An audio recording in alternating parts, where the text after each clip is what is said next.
You're about to make a $40,000 decision. And there's one detail most buyers completely miss.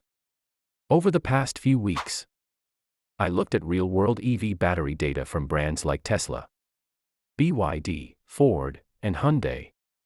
And here's what stood out. Some batteries degrade noticeably faster in hot climates. Some batteries lose usable range in cold weather. And most buyers don't even realize which one they're getting. Today, we break it all down. A woman buys a brand new EV. In 2022. Same model as her neighbor. Same price. Same color. Fast forward 3 years. Her neighbor's battery health is still around 90 to 95%. Hers is closer to 70 to 80%. Same car, but a different battery chemistry. And that difference can mean thousands of dollars in long-term value. So why does this happen? Let's start simple. Every electric car runs on a battery pack, but not every battery pack is the same. Right now, two main types dominate the market: LFP, which stands for lithium iron phosphate, and NMC, which stands for nickel manganese cobalt. From the outside, they look identical. But inside, they behave very differently over time. Think of it like this: LFP is a marathon runner. NMC is a sprinter. One is built for long-term stability. The other is built for performance and higher range. Let's start with NMC. This is what powers many long-range EVs like the Tesla Model 3, Long Range, and Hyundai Ioniq 6. The reason is simple. NMC has higher energy density, which means more range in a smaller, lighter battery.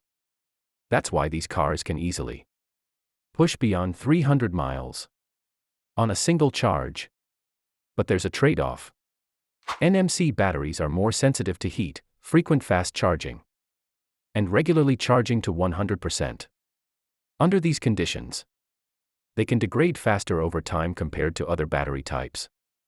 Real-world data suggests that in hotter regions especially, this difference becomes more noticeable over several years of use. Now let's talk about LFP.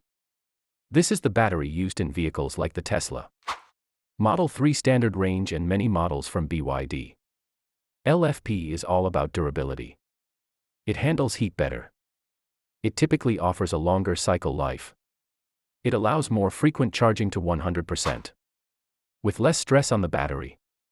And over the long term, it tends to degrade more slowly under normal use. But it's not perfect. LFP has lower energy density, which means less range compared to NMC for the same battery size. And in cold weather, it can temporarily lose a noticeable amount of range, although that usually comes back once the battery warms up. So which battery is in your car? Here's a simple breakdown. Standard range models from Tesla are typically LFP, while long range and performance versions use NMC. Most vehicles from BYD use LFP. Meanwhile, EVs from Ford, Hyundai, and Kia generally use NMC. If you're not sure, check your exact model. This one detail changes how you should charge and maintain your car. Now the big question: which one should you choose? If you live in a hot climate, LFP is usually the safer long-term option. If you mostly do short daily drives, LFP makes a lot of sense. If you regularly take long road trips, NMC might be better because of the extra range.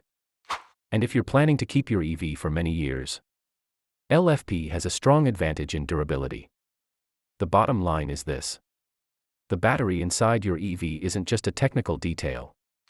It directly affects how your car ages, how much range you keep, and how much money you might spend in the future. And yet, most buyers never ask about it. Now you know better. If this helped you understand EVs more clearly, hit like. It helps more people see this. Subscribe for more no-hype breakdowns like this. And in the comments, tell me, which EV are you driving or planning to buy? I read every comment.